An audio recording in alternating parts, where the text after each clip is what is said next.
भगवान के मार्ग में चलने में, अध्यात्म में चलने में ये सावधानी रखनी है। हमारे अंदर क्रोध आता है जब अनुकूलता का विरोध होता है। अनुकूलता का जहां हमारे विरोध होता है वहां में हम अपनी अनुकूलता चाहते हैं। अगर हम दूसरे की अनुकूलता चाहने लगे तो क्रोध नहीं आएगा।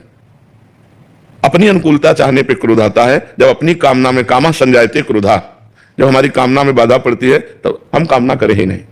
सब में भगवान है, हम सबको सुख प्रदान वाली बात करें, पर ये तभी आएगी जब नाम जप होगा। अगर नाम जप की कमी है तो शुष्क हृदय में ज्ञान टिकता नहीं है, सरस हृदय में ज्ञान टिकता है। हमारा हृदय शुष्क हो गया है, विषयों का सेवन करते करते, संसार का चिंतन करते करते शुष्क हृदय हो गया है। इसको द्रवित करना है भगवान की कथा से, भगवान के नाम जप करने से, भगवान की चरण सेवा से, भगवत भाव से सबकी सेवा करने से, तब हमारे हृदय में भगवान की शरणागति आती है। या कोई घटना प्रकट हो जाए अचानक, जिन जिनका हम आश्रय लिए वो सब हमें ठुकरा दें, हमारे पास कोई आश्रय न रह जाए और फिर साधु समागम मिल जाए तो सहज में भगवान की शरणागति हो जाती है।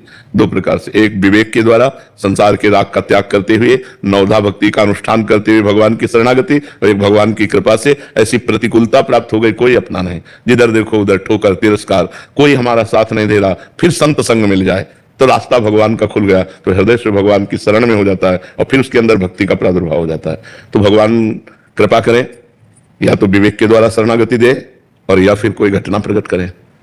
बहुत कठिन है भगवान की शरणागति। हम एक मनुष्य का आश्रय ले सकते हैं, रुपए का आश्रय ले सकते हैं, भगवान का आश्रय। जैसे गजेंद्र के ऊपर घटना घटी, गजराज कथा सुनिए ना गजेंद्र की।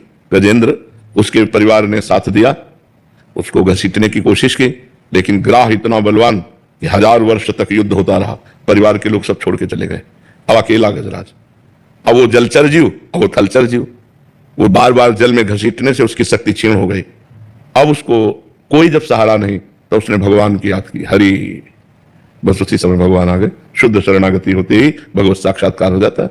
द्रौपदी जी ने जब तक 5 पांडवों का बल रखा, भीष्म आदि सभा का बल रखा, अपनी भुजाओं का बल रखा, अपने दांतों का बल रखा, तब तक भगवान की शरणागति पूर्ण नहीं हुई।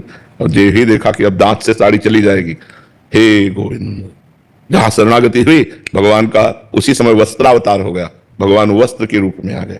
तो हमारी शुद्ध शरणागति नवधा भक्ति से, या ऐसी घटना घट जाए कि सब हमें तिरस्कार कर दें, कोई बल सुनेरी मैंने निर्बल के बलराम। जब हम निर्बल हो गए तो फिर बात बन गई। अपबल तपबल और बाहुबल, चौथो बल है दाम, शूर किशोर कृपाते सब बल, हारे को हरि नाम। हार गए, कोई हमारा नहीं, तो भगवान की शरणागति हो गई, या विवेक के द्वारा हम शरणागति प्राप्त करें। समझ रहे हैं आप?